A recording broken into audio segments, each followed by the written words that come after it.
Hey, Rene Bruin back with you for a very special episode. This time I thought I'd talk to you about the very first photographs that got me into photography, and they were taken over 30 years ago. Although I had been using a camera a lot longer than that. These are the photographs that got me hooked on photography, and this is the story behind it. Hopefully you still have your original photographs, and feel free to tell me a story or send me a link to one of your videos. I'd love to see what got you into photography. So sit back, relax and enjoy.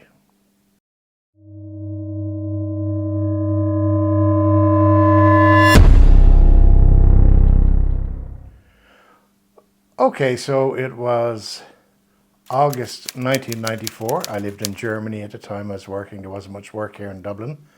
And I decided to come home for my 21st birthday, a very long time ago. I used to go to a camera shop, and I can't remember the name, but I don't know what it's called, a camera store, but it was on the corner of Talbot Street and Gardner Street, right there in the corner across from O'Shea's Hotel. And I used to pop in there regularly. And as I'd get off the train, I'd walk up the street, I'd pass the memorial statue for the victims of the 1974 bombings. 3 different car bombs went off around Dublin on a Friday afternoon in Talbot Street and Parnell Street, as well as South Leinster Street. And there's memorials, sort of plaque, statue, monument, best thing to describe it, memorial monument. And, you know, I'd always walk past there, and I happened to be in the camera shop and I was talking to Noel downstairs. I'd come upstairs, I'd left the shop and I started walking up. I was just passing Guineas at the time when I'd seen an army bomb disposal vehicle and 2 army jeeps complete with police vehicles, sirens blaring, going up Talbot Street and then sealing off North Earl Street. And I was like, oh my God, there must be a bomb threat. But I don't have a camera with me. So what did I do?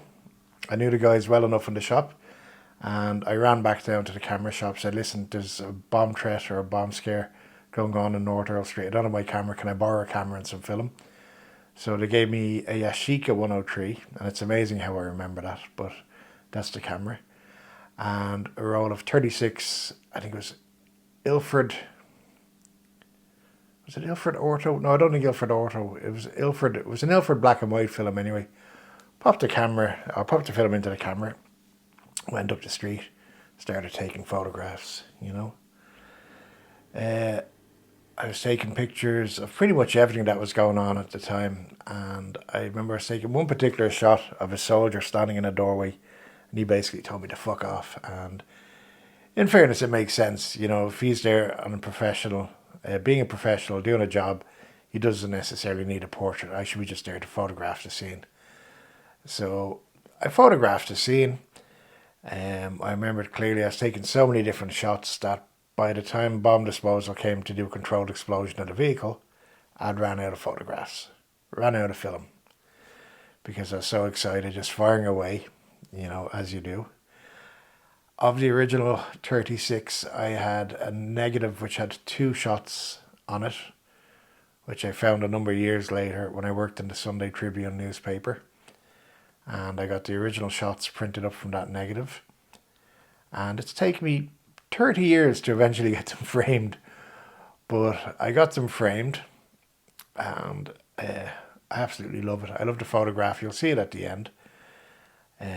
They are the original photographs in the frame, which is very good. There'll be certain things you'll notice, like, for example, up the north when there was a bomb threat, people would run away from the area here in Dublin. They're all standing around behind the line.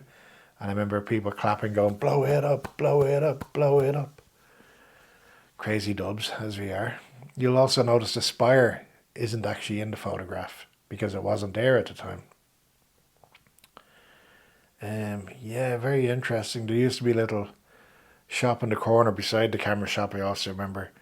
They're the last place in Dublin that I remember at the time who would hand develop black and white photographs, and you'd leave them in, and they would only give you a 6x4 inch print with white borders, always matte, very good place. And I used to work upstairs years later for express camera repairs. I was on a work experience with a chap in there who owned it called Jackson Hutchinson.